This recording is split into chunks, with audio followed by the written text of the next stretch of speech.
ஓம் ஸ்ரீ கிருஷ்ண பரமாத்மனே நமஹ. வசுதேவ சுதம் தேவம் கம்சச்சாணூரமர்தனம் தேவகி பரமானந்தம் கிருஷ்ணம் வந்தே ஜெகத்குரும்.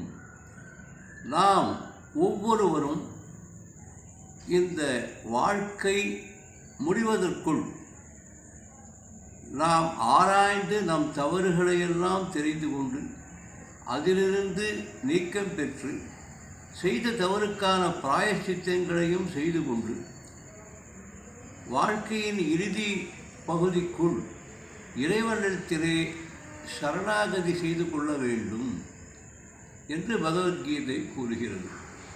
அப்படி ஒருவன் இறைவனிடத்திலே சரணாகதி அடைந்து விட்டானேயானால் அவனை நான் எல்லா பாவங்களிலிருந்தும் விலக்கி முக்தி கொடுக்கிறேன் என்று கிருஷ்ண பரமாத்மா பகவத்கீதையில் கூறுகிறார். அது ஒரு பக்கம் இருக்க, ஒருவன் இறக்கும் தருவாயில் எதை நினைக்கிறானோ அதை அடைவதற்காகவே மீண்டும் ஒரு பிறவி ஏற்படுகிறது என்பதும் சாஸ்திரங்கள் விதித்திருக்கின்றன.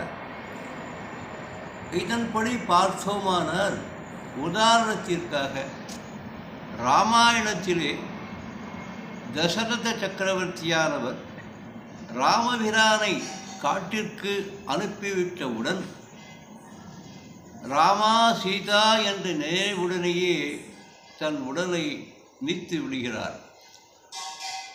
அந்த காரணத்தினாலேயே மீண்டும் விரைவி ராமனுக்கு கொடுக்க முடியாத காரணத்தினாலும் தசரதனும் மீண்டும் பிறந்து ராமனுக்கு தந்தையாக வர முடியாத காரணத்தினாலும், ஏனென்றால் இவர்கள் எல்லாம் அவதார புருஷர்கள், அந்த தசரதனுடைய ஆத்மா யுத்த காண்டத்திலே ராமபிரான் ராவணனை வீழ்த்தி சீதா பிராட்டியின் அக்னிப்பிரவேசம் முடிந்தவுடன் பிரம்மதேவனால் ராமபிரான் தான் நாராயணன் என்று கூறப்பட்ட நிலையில் தசரதன் ராமபிரானுக்கு காட்சி கொடுத்து அவருடைய துன்பங்களை எல்லாம் நிவர்த்தி செய்து கொள்கிறார்.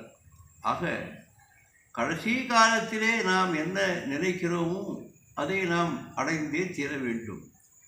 கடைசி காலத்தில் நாம் நினைப்பது இறைவனாகவே இருந்து விட்டால் இறைவனிடத்திலே நாம் போய் சேர்ந்து விடலாம். அதற்கு ஒரு உபாயம் பழைய காலத்திலே சொல்லுவார்கள். இறைவனுடைய நாமங்கள் கடைசி காலத்தில் வருவதற்கு ஒரு பயிற்சி அவசியம் வேண்டும். நித்தியப்படி தியானம் செய்ய வேண்டும் போன்ற நியமங்கள் எல்லாம் இருக்கின்றன. அதோடு கூட நாம் ஒரு நாளில் ஜீவனத்திற்காக நிறைய முயற்சிகள் பயிற்சிகள் அனைத்தையும் முடித்துவிட்டு இறைவனை கடைசியாக படுத்து உறங்குகின்றோம். அந்த உறக்கம் ஆரம்பிக்கும் முன் தன்னுடைய இஷ்ட தேவதை, எந்த தேவதையானாலும் பரவாயில்லை, ஓம் முருகா, ஓம் நமோ நாராயணா, ஓம் நம சிவாயா போன்ற பகவன் நாமாக்களை கடைசியாக தூக்கம் வரும் நிலையில் ஜபித்து கொண்டே நாம் தூங்கிவிட்டோமேயானால், இந்த பயிற்சியை நாம் எடுத்து கொண்டோமேயானால் கடைசி காலத்திலே நாம் இறக்கும் தருவாயில் இறைவனுடைய நாமம் நமக்கு பக்கத்துணையாக இருக்கும். பழைய காலத்திலே ஒரு சாதாரண உதாரணம் சொல்வார்கள். பெரிய கெஞ்சனாக இருக்கக்கூடிய ஒருவன் கடைசி காலம் வந்துவிட்டது, அடுத்த நிமிடத்திலே அவன் இறந்து போகப் போகிறான். அவனுக்கு ஒரே கணக்கு பயன்தான். இவன் உடல்நிலையில் மோசமாக இருந்த காலத்தினால் அடுத்த வீட்டில் இருப்பவர் ஒருவர் இவரை பார்க்க வந்தார். அவர் இவரிடத்திலே அரிசி கடனாக பெற்று சென்றுள்ளார்.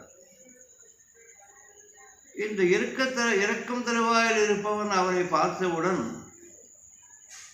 அரிசி வாங்கின அரிசியை உணர்ந்து கொடு, அப்படின்ற இந்த பாவத்தில் ஹரிசிவா என்று கூப்பிட அதற்குள் இவருடைய ஜீவன் பிரிந்து விட்டது. ஜீவன் பிறந்த தருணத்திலே யமதூதர்கள் இவன் பாவங்கள் செய்து அதிகமாக செய்தனால் யமலோகத்திற்கு தண்டனை அனுபவிக்க வேண்டும் என்று யமதூதர்கள் இவனை அழைத்து செல்ல வருகிறார்கள். அதன்படி அந்த புறத்திலே பார்த்தால் கடைசி காலத்தில் ஹரிசிவா என்ற வார்த்தையில் ஹரிசிவா என்று வந்த காரணத்தினால் இவன் ஹரியும் சிவனையும் கடைசியில் நினைத்துவிட்டான் என்று சொல்லி இவனை சொர்க்கத்திற்கு அழைத்து சென்று விட்டார்கள் என்று ஒரு சிறிய கதை உண்டு. ஆக நாம் கடைசி காலத்திலே எதை நினைக்கிறோமோ அதுவாகவே நாம் மாறுகிறோம். அது நமக்கு கண்டிப்பாக கிடைத்துவிடும். எனவே நாம் தினமும் உறங்கும் முன்பு கடைசி எல்லா விதமான காரியங்களையும் முடித்து அமைதியாக தூங்குவதற்கு முன் இஷ்ட தெய்வத்தை தியானித்து கொண்டே நாம் உறக்கத்தில் சென்றோமானால் கடைசி உறக்கம் மகா சமாதி நிலையிலும் கூட இதே ஞாபகம் நாம் இறைவனை அடையலாம். அதற்கு இதுவே உபாயம் என்று சொல்லிக்கொண்டு நிறைகிறேன். நாராயண நாராயண நாராயண.